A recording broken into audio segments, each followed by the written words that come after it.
1.5 ವರ್ಷ ಆಗಿರೋ ಪುಟ್ಟ ಕಂದನ್ಗೆ 51 ಜಾಗದಲ್ಲಿ ಬಾಡಿಯಲ್ಲಿ ಕಟ್ ಮಾರ್ಕ್ಸ್, ಪ್ರೈವೇಟ್ ಪಾರ್ಟ್ಸ್ ಹತ್ರ ಇಂಜುರಿ ಅಂಡ್ ತಲೆಯಲ್ಲಿ ಇಂಟರ್ನಲ್ ಬ್ಲೀಡಿಂಗ್, 2 ಕೈ ಮುರಿದಾಕಿದ್ದಾರೆ, ಸಿಗರೇಟ್ ಸೇದಿ ಎಲ್ಲಾ ಕಡೆ ಸುಟ್ಟಿದ್ದಾರೆ, ಲೈಟರ್ ಇಟ್ಕೊಂಡ್ಬಿಟ್ಟು ಕಾಲಲ್ಲಿ ಮತ್ತೆ ಫೀಟ್ ಅಲ್ಲಿ ಅಂಟಿಸಿದ್ದಾರೆ. ಇದು ಮಾಡಿರೋದು ಯಾರಂದ್ರೆ ಅವ್ರ ಅಮ್ಮ ಜೊತೆ ಲಿವ್ ಇನ್ ಟುಗೆದರ್ ಅಲ್ಲಿರೋ ಒಂದು ಕಚಡ ಸೂಳೆ ನನ್ ಮಗ ಮಾಡಿರೋ ಕೆಲಸ ಇದು. ಹಾಸ್ಪಿಟ್ಲ್ಗೆ ಮಗು ಚೋಕಿಂಗ್ ಆಯ್ತು ಅಂತ ಎತ್ಕೊಂಡು ಹೋಗಿ ಅಡ್ಮಿಟ್ ಮಾಡಿದ್ದಾರೆ. ಮಗು ಸತ್ತೋಗಿದ್ದಾರೆ ಅಂತ ಪೋಸ್ಟ್ ಮಾರ್ಟಮ್ ರಿಪೋರ್ಟ್ ಮಾಡೋವಾಗ ಗೊತ್ತಾಗಿದೆ ಅವ್ರಿಗೆ 1.5 ತಿಂಗಳು ಹಿಂದೆ ಮಾಡಿರೋ ಇಂಜುರೀಸ್ ಎಲ್ಲಾನು ಚಿತ್ರ ಹಿಂಸೆ ಕುಟ್ಕೊಂಡ್ ಆ ಮಗುನ ಸಾಯಿಸಿದ್ದಾರೆ ಇಬ್ರು ಸೇರ್ಕೊಂಡ್ಬಿಟ್ಟು. ಚಿಕ್ಕ ಮಗು ಕಣೋ, ಇದು ಏನ್ ಮಾಡುತ್ತೆ, ಸೈಕಲ್ ಇಂದ ಕೆಳಗಡೆ ಬಿದ್ದೋಯ್ತು ಅಂತ ಸೂಳೆ ಮುಂಡೆ ನಗ್ತಲೆ. ಆ ಹುಡುಗಿ ಅವರು ಹಸ್ಬೆಂಡ್ ಇದ್ದಾನೆ, ಲೈವ್ ನಲ್ಲಿ ಇದ್ದಾನೆ ಆ ಸೂಳೆ ಮಗ, ಅವ್ನ್ ಬ್ಯಾಕ್ ಗ್ರೌಂಡ್ ನೋಡಿದ್ರೆ ಆಲ್ರೆಡಿ ಒಂದು ಹುಡುಗಿನ ಇದೇ ತರ ಲವ್ ಮ್ಯಾರೇಜ್ ಮಾಡ್ಕೊಂಡ್ಬಿಟ್ಟು ಆ ಹುಡುಗಿಗೆ ಚಿತ್ರಹಿಂಸೆ ಕೊಟ್ಟು ಆ ಹುಡುಗಿ ಕೋಮದಲ್ಲಿ ಇದ್ದಾಳೆ. ಆವಾಗ್ಲೇ ಪೊಲೀಸ್ ಏನು ಮಾಡಿಲ್ಲ ಅವ್ರನ್ನ. ಸಾಲ್ದಿರಕ್ಕೆ ಇವಾಗ ಈ ಮಗು ಐತಲ್ಲ, ಮಗು ಅವ್ರ ಅಜ್ಜಿ ಬಂದ್ಬಿಟ್ಟು ಕಂಪ್ಲೇಂಟ್ ಕೊಟ್ಟಿದ್ದಾರೆ. ಆವಾಗ್ಲೂ ಪೊಲೀಸ್ ಬಂದ್ಬಿಟ್ಟು ಏನು ಆಕ್ಷನ್ ತಗೊಂಡಿಲ್ಲ. ಇಂತ ನನ್ ಸೂಳೆ ಮಕ್ಕಳೆಲ್ಲ ಇನ್ನ ಬದುಕಿದ್ದಾರೆ, ಈ ತರ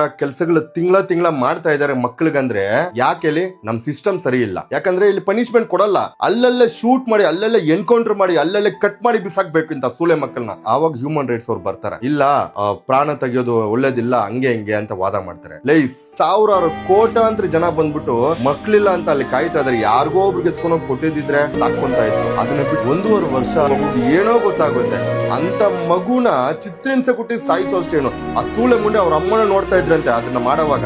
ಎಂತ ಅಮ್ಮ ಅವಳು, ನನ್ನ ಕೈಲಿ ಕಂಟ್ರೋಲ್ ಮಾಡಕ್ ಆಗ್ತಲ್ಲ, ಯಾಕಂದ್ರೆ ಎಮೋಷನ್ ಆಗ್ತಾ ಇದ್ದೀನಿ.